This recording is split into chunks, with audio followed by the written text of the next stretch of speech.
Alam mo, Lowell, sobrang excited na ako dito para sa ating next episode or next segment. Yes. At sa sobrang excitement ko ay kinikilig na ako, Lowell. So, para po sa mga romance lovers dyan. Gaya mo, no? Gaya. Para sa mga romance lovers dyan, tumutok lang po kayo dahil ang ating next guest o author ng kilig-filled and low-conflict rom-coms ang ating makakasama para sa ating Creators Spotlight. Sinasalamin po ng kanyang mga libro, ang kanyang personality at ang hilig sa paggawa ng mga kwento tungkol sa pag-ibig at connection. A 28-hour guest decided to share her stories with the world. Kasama natin ngayong hapon, ang author ng Between Here and Now and Between Here and There. Alamin natin ang kanyang writing journey at ang creative process po niya. Makakasama po natin ngayong hapon si Kyra Isabel. Welcome po sa Read Pinoy. Hi Kyra, welcome sa Read Pinoy. Hello. Magandang hapon. Good afternoon. Hi, thank you for joining us. So Thank you din po, thank you. So first of all, pwede mo ba i-share sa amin at sa ating viewers kung paano nag-umpisa yung interest mo in writing at kung bakit of all the genres ay romance yung napili mo? Actually, writing itself, simula po talaga bata ako, mahilig na po ako magsulat. High school pa lang ako, meron na akong mga vlogs, tapos sumasali na ako sa mga essay writing contest, gano'n. So, writing in itself, matagal na po talaga siya. But yung genre na romance, nagsimula po siya sa akin because just recently, nahilig ako sa pagbabasa ng contemporary romance. Mm-hmm. Tapos, parang sa sobrang dami kong nabasa, na-realize ko na parang may problema sa representation kasi parang pare-pareho sila. Lahat sila Western, lahat sila nandun. So parang sabi ko, kailangan natin ng representation din. And feeling ko kaya ko. Okay, so may follow-up question kami dyan. Paano mo ba nakuhuli or nakukuha or pinapakilig rather yung inyong audience? Ano yung secret mo for that? Siguro yung secret is to create a connection na talagang ma-attach yung mga tao. Hindi, para sa akin kasi mangyayari yun if you build a connection early, pero hindi mo agad sila pagsasamahin together. Kasi parang makikita mo yung stakes kung bakit ba nila kailangan maging together, di ba? Para yung mga nagbabasa, they will also root for the couple that you're writing. So, before you create na magkasama sila, you need to build up na pakonti-konti. Hindi agad-agad. Hindi agad-agad, no? Hindi one time, big time, kumbaga. Alam mo, Bianca, ako, lagi akong interested pag may mga nakakausap tayo, mga author, no?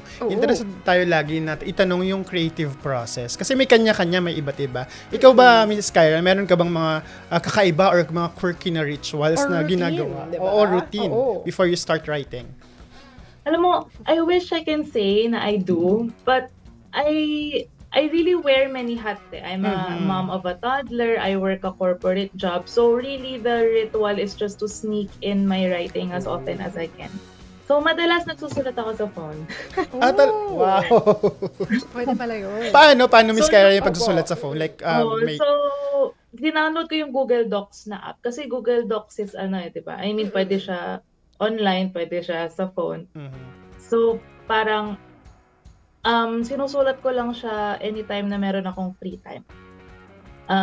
Either kung nasan ako, sumisingit ako ng minsan 1,000 words, ganun, kahit nasan. Basta especially when you're in the drafting process kasi hindi pa naman talaga dapat refined yun eh. Ang goal lang naman ng draft is to exist. Kaya pag nagda-draft ako, sa phone lang talaga para anytime, anywhere. So siguro yun yung quirky thing kasi hindi siya normal. Usually kasi parang kailangan nasa zone. Ganun. Sa akin parang hindi naman. Pag may na-feel akong parang okay to sulat ko na agad. Kasi makakalimutan ko siya sa dami ng ginagawa. Okay, Ako may isa pa akong tanong. Sorry, Bianx. Kasi pag mga rom-com, no, ang lagi natin ding inaabangan dyan or inaantabayan na mabasa is yung mga quotable quotes. Yes! Yung mga memorable na mga lines. Yung mga hugot. Oo, yung mga hugot. Paano, ikaw, Miss Kyra, paano yung mo binubuo ito mga memorable lines sa iyong mga libro? Again, it's important to build it up. Diba? Para pag na-deliver yung line, talagang may dating siya. Finally. Parang gano'n. May sakit. Also, it's important to really build the personality of the characters. Kasi especially dun sa isa kong libro, si Emily, she's parang eldest daughter siya. So alam naman natin ang culture ng pagiging eldest daughter dito sa Pilipinas, di ba? Para tayong second parent sa ating mga kapatid, ganun. And the responsibilities, ganyan. And the guy she meets is parang ang sabi sa kanya, you don't have to do everything alone when I'm here. So parang you get to finally have someone to depend on. I mean, from her point of view, 'di ba? So para sa kanya kasi lagi siya yung responsible, siya na lang lagi, siya lahat. So ito may dumating na parang hindi mo kailangan gawin 'yon, ako naman. Parang gano'n. Okay, So, Miss Kyra, meron po ba kayong mga na-encounter na challenges bilang isang baguhan na writer po? And how did you overcome those challenges po? I think the main challenge is to really putting your book out there. Kasi it's one thing to write the book and finish it, diba? Pero it's another to get readers to actually read it.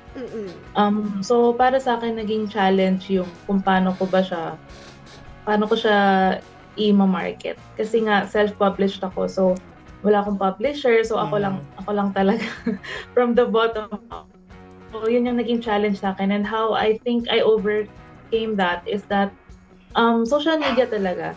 I tried to create hype even before the release of the book. So, parang nag-reach out ako sa mga bookstagrammers, booktalkers, mga ganon.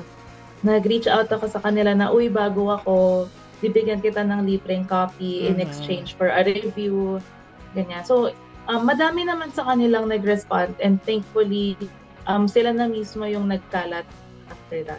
Actually, nag-browse ako sa Instagram ni Miss Kyra. Nakakita ko yung mga videos. So, siya talaga yung personally gumagawa. Even the book cover, di ba, Miss Kyra? Yes, ako din po nag-drawing ng book cover. Ang galing, di ba? Okay. So, Miss Kyra, briefly, pakakwento kung tungkol saan itong mga libro mo, itong dalawang na-release or na-publish mo ng books. Okay po. So, before I tell you about the book, I'll tell you about the series. Yung series kasi is called the Magnolia Heights series. So, ito pong series na to ay interconnected books, 4 na libro, surrounding the lives of 4 best friends na nakatira sa Manila. So, bawat isang libro is a story about a friend. So parang same world sila pero iba-iba sila ng story. So itong unang book is about Bon. Siya ay kailangan niya sa trabaho niya, kailangan niya mag-produce ng isang film para ma-promote siya or something like that. Tapos itong kaibigan niya for a long time na kapitbahay din niya, naging doctor siya. Recently, doctor siya and he's going to a medical mission in Batanes, Philippines. So, she saw it as an opportunity and so sabi niya, sama mo ko. Tapos sabi nung isa, sige, sasama kita if you help me date this girl that I like dun sa doctors sila. And then she said, kasi medyo bubbly to si girl, tas shy type yung guy. So, tinuturuan niya maging pleasing, personality, ganun. So, in the end, syempre, he realizes na they're all along. Nice. Okay, So, Miss Kyra, bukod po... Yung second book. Yung second book. Sorry. Yung second book I mentioned earlier, yung kay Lee. Best friend niya yung girl kanina dun sa first book. Si Von. And brother, yung lalaki naman is brother nung girl din. So, parang... Nagkita sila in New York kasi nasa New York silang dalawa. Nagkita sila and then di nila alam na magkakilala pala sila. Tapos nag-date sila and then they parted ways. Tapos nung umuwi sila for a wedding, na-realize nila na magkakilala na pala sila. Tapos they fake a relationship para hindi sila questionin ng mga marites from their village. Okay, So, Miss Kyra, meron po ba kayong mga upcoming works or another series or baka another book in this series po na pwede niyo po kaming bigyan ng glimpse of? Yes. Actually, the third book of this series is sinusulat ko pa. Sinusulat ko pa siya.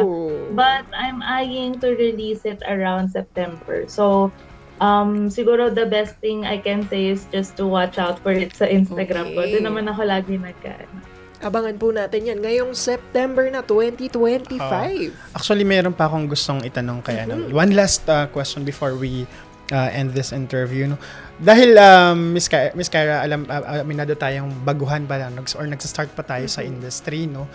Ano yung mga writing tips or even publishing secrets sa pwede mong i-share sa mga nangangarap din na, alam mo yun, mag-start din. As a writer and a self-publisher. As for the writing, is to really, sobrang cliche, but just do it.